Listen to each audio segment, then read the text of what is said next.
Olá, meus irmãos, a paz do Senhor Jesus, amém? Sou o pastor Jorge da Igreja Pentecostal Templo de Louvor. Estamos mais uma vez aí em nome de Jesus para trazer a você a meditação da palavra de Deus no campo de batalha espiritual. E dentro deste campo faremos grande caminhada aprendendo também a lidar com esses conflitos espirituais e a poder entender. Amém? Vamos seguir em oração em nome de Jesus. Senhor nosso Deus, obrigado por esta oportunidade. Toma nas tuas mãos, teus filhos, cada inscrito deste canal. Eu tenho pedido a tua bênção sobre as suas vidas. Alcança-os pela tua misericórdia. Deus, repreenda toda retaliação. Dá-lhe sabedoria e entendimento no seu dia a dia. Assim eu te peço em nome de Jesus. Amém, querido. Graças a Deus, então. Nós estamos aí abordar aquele assunto, né? Por que o diabo tem tanta fúria dos humanos? Por que ele nos odeia tanto? Antes de nós entrarmos nessa meditação, não se esqueça, deixa seu like, se inscreva, compartilha aí em nome do Senhor Jesus.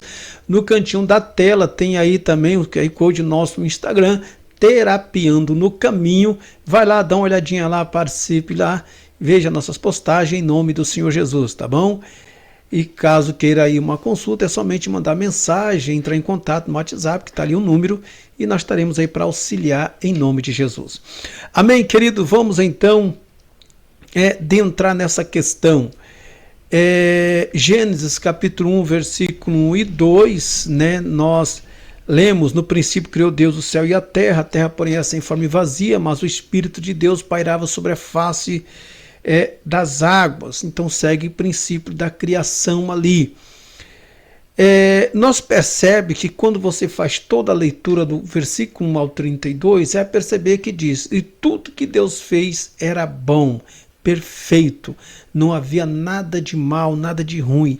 Deus criou tudo com perfeição. Porém, nós já abordamos que o mal ingeriu-se do coração, originou-se do coração de Satanás, e muitas vezes ele, sendo um ser cheio de glória e de esplendor, ele então partiu ali para nos atacar após ser expulso. Então o que nós vamos ver aqui em nome do Senhor Jesus?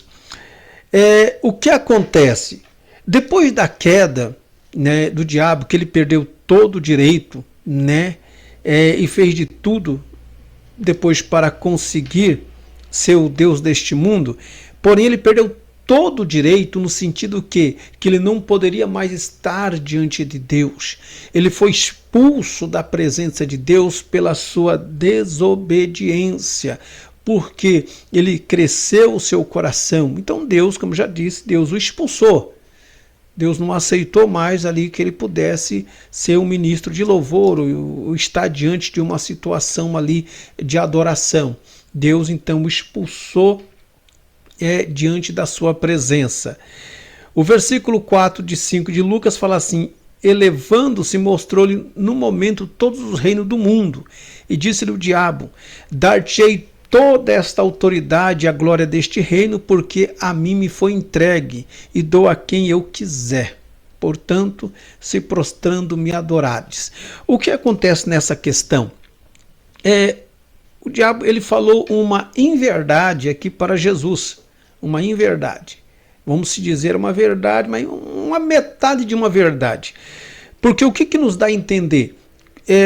Quando você pega para ler a parte de Gênesis ali, quando Deus criou o homem, Deus o colocou no jardim, depois da costela ali, formou a mulher dentro do jardim. Então, Deus dando início desse novo projeto, dessa nova criação maravilhosa da humanidade, e Deus colocando ali o jardim no Éden, e eles se tornando guardiões ali no jardim, o que nos dá a entender, segundo o Salmo 19 fala assim, versículo 1: os céus manifestam a glória de Deus e o firmamento anuncia as obras das suas mãos. Então a criação é uma demonstração da glória de Deus, né? Uma das maiores provas da sua existência é a humanidade, isso nós não podemos esquecer. Mas o que acontece? O adversário, ele sendo expulso, ele quis ser o Deus deste século.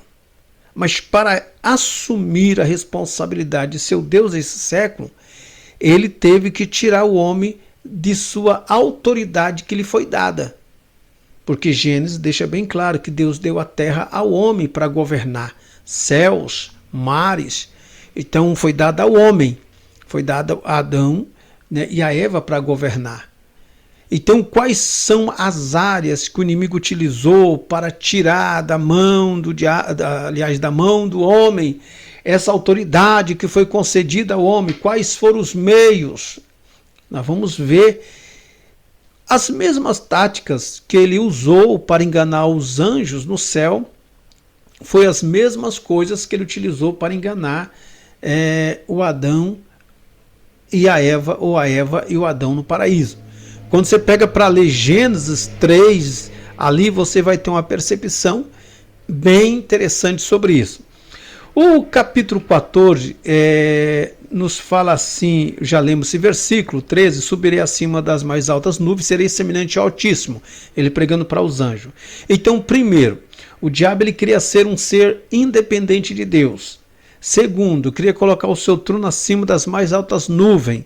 Terceiro, queria ser semelhante ao Altíssimo. Ele queria ter a mesma imagem de Deus na vida dele. Agora, quais foram os métodos que o diabo usou para tentar Adão e Eva? Você pegando para ler ali o Gênesis 3, você vai perceber. Mas vamos fazer essa leitura somente para você ali ter essa noção básica aí, no nome do Senhor Jesus. Essa noção vai nos abrir um entendimento sobre alguns fatores. Então vamos lá ler aqui Gênesis, capítulo de número 3. Olha que coisa interessante, que nos diz assim, o versículo 1, nos fala assim: ora, a serpente era mais astuta que todos os animais do campo que o Senhor Deus tinha feito, e esta disse à mulher: é assim que Deus disse, não comereis de toda a árvore do jardim? E disse a mulher à serpente: do fruto das árvores do jardim comeremos, mas do fruto do que está no meio do jardim, disse Deus, não comereis, nem dele tocareis, para que não morrais. Então a serpente disse à mulher: certamente vocês não morrerão, porque Deus sabe, no dia que vocês comerem, abrirão os vossos olhos, e vocês serão como Deus, conhecendo o bem e o mal. E viu a mulher que a árvore era boa para se comer, agradável aos olhos, árvore desejável para dar entendimento, tomou do seu fruto e comeu, e deu também ao seu marido, e ele comeu. Então foram abertos ambos os olhos de ambos, e conheceram que estava nu, e fizeram folhas de figueira para si como roupas. O que nos chama a atenção? As mesmas estratégias. Primeira coisa, quando você pega para ler do versículo 1 aí até o versículo 6, 7. Primeiro, como que o diabo conseguiu tirá-los do jardim? Como que o diabo conseguiu enganá-los? Primeiro fator, ele é o pai da mentira. Isso nós não temos dúvida. Ele é o pai da mentira. Então, primeiro, ele questiona a integridade e o amor de Deus. É o primeiro fator que o diabo faz. É que nem hoje. Hoje o diabo ele questiona a integridade e o amor de Deus. Deus sendo bom, como que Deus não vai permitir que vocês desfrutem desta árvore, deste fruto? Veja bem, vamos fazer uma análise aqui. Havia mais de 300 frutos ali para eles comerem. Mais de 300. Mas somente uma não podia mexer. E justamente nesta uma o diabo disse: Deus é ingrato. Deus não ama vocês. Então o diabo ele age na nossa mente. Primeira coisa questiona a integridade de Deus para conosco. Será que Deus nos ama? Se Deus me ama, por que Ele não me permite eu fazer isso? Então foi um fator interessante. Segundo fator, o diabo persuade Eva, chamando Deus de mentiroso. Então ele persuadiu Eva e disse: Deus é um mentiroso, vocês não vão morrer. Percebe que hoje não é diferente. Quantas pessoas que são anunciadores, que se dizem pregadores de uma nova teologia e questiona a integridade de Deus, questiona a palavra, quer mudar, torcer a palavra, chamando Deus de mentiroso. Então, a mesma estratégia que o diabo usou com Eva, ele está usando hoje. E diz ainda, e diz a eles que podem, olha que coisa interessante, ele afirma a eles que eles podem ser independentes de Deus. Independente, não, vocês podem ser independentes de Deus. Vocês podem ter conhecimento do bem e do mal. Que erro tem nisso vocês ser independente? Qual é o erro nisso? Outro fator interessante. Eva acredita no diabo e come do fruto. Né? E também dá ao seu marido. Quantas pessoas acreditam na mensagem oculta de Satanás? Quantas pessoas acreditam nas mensagens negativas de Satanás e passam a realizar as obras do diabo? É que nem Jesus falou para os fariseus: vocês têm por pai o diabo, porque vocês executam as obras do diabo. Então tem muitas pessoas assim. Eles estavam cobertos pela glória de Deus e agora está despido desta glória. Eles estavam cobertos pela glória de Deus. Eles viam, eram pessoas inocentes, eles estavam nus. Então não tinha pecado, malícia. Eles estavam cobertos pela glória de Deus. Quando eles pecaram, eles perceberam que estava nu, porque eles perderam a essência da glória de Deus. E o que eles fizeram para cobrir essa vergonha? Fizeram roupas de folhas. Então o que acontece? Assim como o diabo se cobria de pedras afogueadas, porque já tinha perdido a sua glória, eles se cobriam de folhas para cobrir a sua nudez. Então o diabo, ele é estrategista. Então ele foi lá no jardim do Éden, justamente para poder tirar do homem a autoridade que lhe foi dada. E quando chegou perante o Senhor Jesus, disse: ó, todo esse reino e a sua glória me foi dada. E eu dou a quem Ele quer, a quem eu quiser. Né? Ele usou de artimanha, de malandragem, e conseguiu tirar do homem o direito que o homem tinha. Por esse motivo, hoje, ele é o Deus desse século. Ele é o Deus deste mundo. Né? Ele é o Deus deste mundo. Vamos orar? Senhor, o nosso Deus, em nome de Jesus, obrigado por esta oportunidade. Toma nas tuas mãos teus filhos, derrama da tua graça, Pai, livra-nos das setas, dos dardos inflamado maligno, coberta-nos com teu sangue, Deus, eu te peço. Ó Deus, que a tua graça seja sobre a nossa vida, sobre os teus filhos. Dê-lhes livramento a esta família, a este irmão.